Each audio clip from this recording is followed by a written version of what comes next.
সুপ্রভাত বন্ধুরা, যুথিকা আদ্রিজা ব্লগে তোমাদেরকে স্বাগত। আশা করছি তোমরা নিশ্চয়ই ভালো আছো। তো চলে এসেছি একটা নতুন ব্লগ নিয়ে। আশা করব ব্লগটা তোমাদের ভালো লাগবে। তো আজ হলো বুধবার আর এখন বাজছে সকাল 7টা থেকে আজকের ব্লগটা স্টার্ট করলাম। তো বন্ধুরা, সকাল সকাল এই যে আজকে কিন্তু ঘরেই বাসনগুলো ধুয়ে নিচ্ছি। খুব একটা কিন্তু শীত পড়েনি আর জলটাও তেমন একটা ঠান্ডা হয়নি, ট্যাঙ্কির জলটা। জাস্ট বাসন ধুতে কষ্ট হচ্ছে না, আর ছোটোখাটো বাসন তো ওর জন্য সিঙ্কেই ধুয়ে নিচ্ছি। তো তার আর কোনো কাজ নেই তেমন একটা, বাদবাকি সব কাজগুলোই করে ফেলেছি। আজকে রাতে বেশি একটা কাজ করে রাখিনি, যার জন্য সকালে বেশ কয়েকটা কাজ করতে হলো। যাই হোক, বাসনটা ধোয়ার পর চা খাওয়া হয়ে গেছে আর এখন কিন্তু রান্না বসিয়ে দিয়েছি। তো আজকে রান্না করব ওলকপি দিয়ে মাছের তরকারি, আর রান্না করব হচ্ছে মূলা ভাজা। তো ওলকপিকে অনেকে আবার বলে শালগম, আমরা কিন্তু ওলকপি বলি। যাই হোক, এই যে ঘরে রুই মাছ আনা ছিল, তো সেটা দিয়েই এই যে শালগমটা কিংবা ওলকপিটা রান্না করছি। সিম্পল মাছের তরকারি খাবো, কারণ একভাবে না মানে ভালো মন্দ খেতে খেতে তারপরে কিন্তু সিম্পল রান্নাবান্না আমাদের কাছে খুব ভালো লাগে। মানে সব সময় কিন্তু আবার একভাবে সিম্পল খেতে খেতেও আবার অনেক দিন পরে মনে হয় যে একটু মশলার খাবার খাই। আর আমরা সাধারণত বেশিরভাগ সিম্পল খাবারই খাই, কারণ আমার শাশুড়ি মা না মানে মশলার খাবার একদম খেতে পারে না। কিন্তু মেয়ে খুব ভালো খায়, হাজব্যান্ডও ভালো খায়, কিন্তু আমি রান্না করি না, কারণ মা খেতে চায় না, তাছাড়া ওগুলো খাওয়া তো তেমন ঠিকও না। যার জন্য সিম্পল রান্নাবাড়ি আমার বেশি হয়। যাই হোক, তরকারিটা রান্না হয়ে গেল। আর এই যে মূলা ভাজাটা না, এটা একটু কালো জিরে ফোড়ন দিয়েছি, কিন্তু এখানে একটু শুকনো লঙ্কা ফোড়ন দিলে বেশি ভালো হতো, সেটা না আমি ভুলে গেছি। যাই হোক, তোমরা যদি মূলো ভাজা খাও তাহলে কিন্তু কালো জিরে আর শুকনো লঙ্কা ফোড়ন দিয়ে মূলোটা ভাজা ভাজা করবে, আর নামানোর বেশ একটু আগে সামান্য একটু চিনি দিবে, কারণ মূলোটা না চেগে আর কি থাকে, খাড় খাড় মতো থাকে। একটু চিনি দিলে না মূলোটা খেতে বেশ ভালোই লাগে, আমার কাছে মূলো ভাজা খেতে খুব ভাল লাগে। যাই হোক, রান্নাবান্না সব কিছু গোছানো গাছানো কমপ্লিট। এই যে হাজব্যান্ডের স্কুলের টিফিন গুছিয়ে দিচ্ছি, এই যে ওর হট টিফিন কারিতে। তো এই যে যেটুকু রান্না করেছি এইটুকুই দিয়ে দিচ্ছি। এই দুটো রান্নাই আজকে হয়েছে।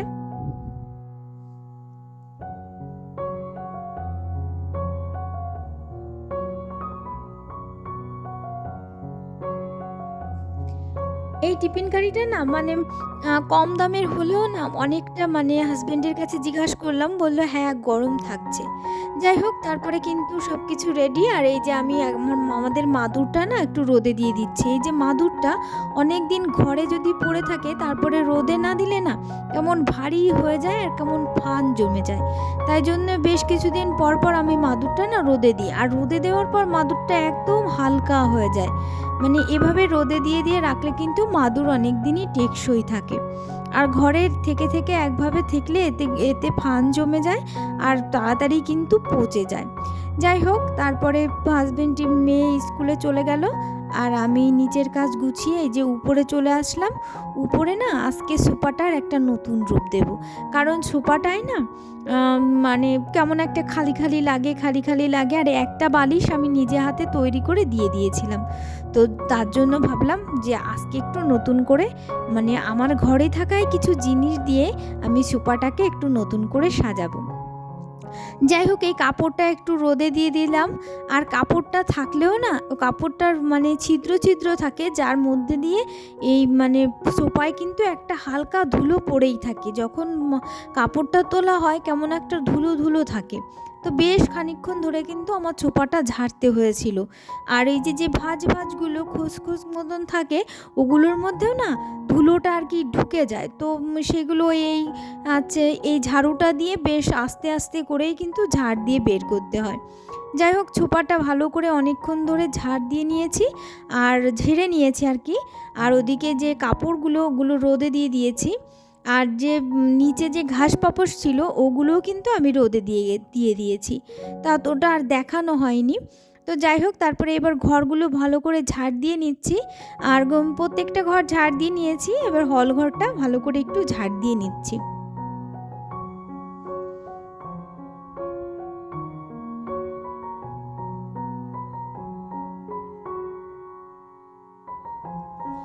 উপরের ঘরগুলো না ঝাড় দিতে আমার অনেকটা সময় লাগে, কারণ এখানে যদি আমি তাড়াহুড়ো করে ঝাড় দিই, উঠোনটা যেমন তাড়াহুড়ো করে ঝাড় দিলে কোনো ব্যাপার না, কিন্তু ঘর কিন্তু তাড়াহুড়ো করে ঝাড় দেওয়া যায় না, কারণ তাড়াহুড়ো করে ঝাড় দিলে আবার সামনের ধুলোটা আবার কিন্তু পেছনে চলে আসে, যার জন্য আস্তে আস্তে পাতিয়ে পাতিয়ে ঝাড় দিতে হয়, যার জন্য আমার অনেক সময় লাগে উপরের ঘরগুলো ঝাড় দিতে।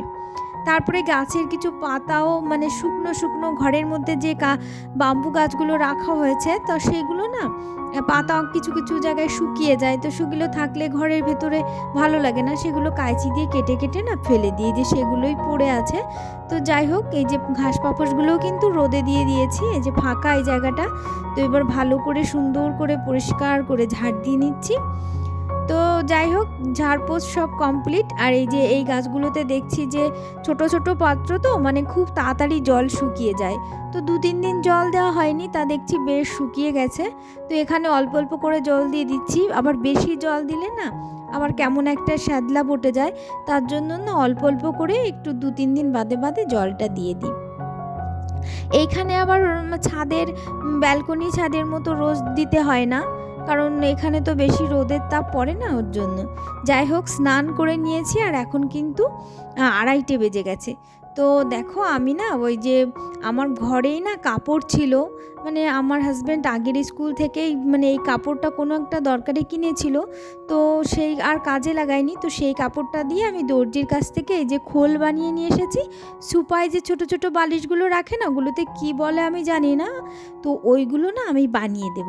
তো আমার ঘরে একটা পুরনো মেয়ের ছোট কোল বালিশ ছিল, তো সেটা আর লাগছিল না, তো সেটা থেকেই যেটুকু তুলো ছিল সেটাতেই এই যে 3টে ছোট ছোট সুপার বালিশ তৈরি করে নিয়েছি।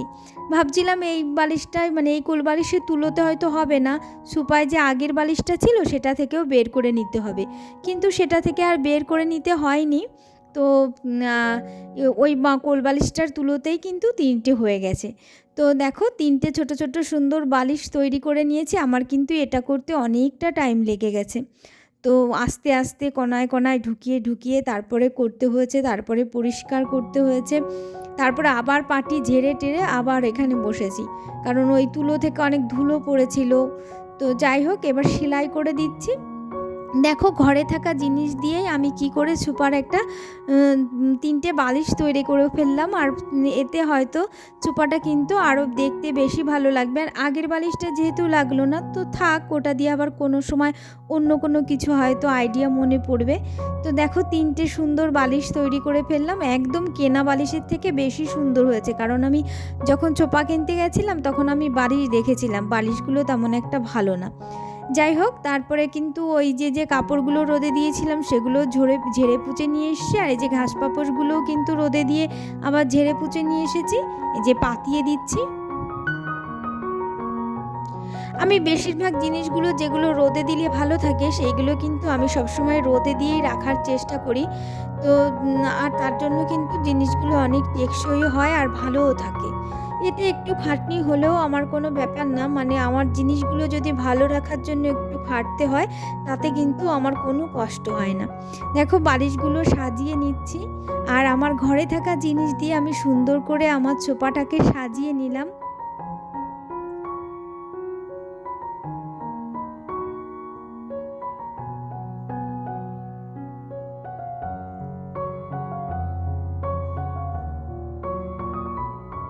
দেখো বন্ধুরা, সোফাটা কত সুন্দর লাগছে দেখতে। তো আর এখানেও একটা এই যে এটা দিয়ে দেওয়ার পর দেখছি যে টেবিলটা বেশি সুন্দর লাগছে, ওর জন্য এখানে এটাও দিয়ে দিলাম। দেখো, এবার কত সুন্দর হলঘরটার একটা নতুন রূপ এসে গেছে, মানে সোফাটা সুন্দর হওয়াতে হলঘরটা যেন আরও বেশি সুন্দর লাগছে। তো বন্ধুরা, আজকের মতো এই অবধি। যদি তোমাদের কিছু ভালো লাগে তাহলে অবশ্যই লাইক করো, কমেন্ট করো, আর অবশ্যই আমার পাশে থেকো। তো আজকের মতো টাটা, আবার দেখা হবে নেক্সট ব্লগে। সুস্থ থেকো, ভালো থেকো।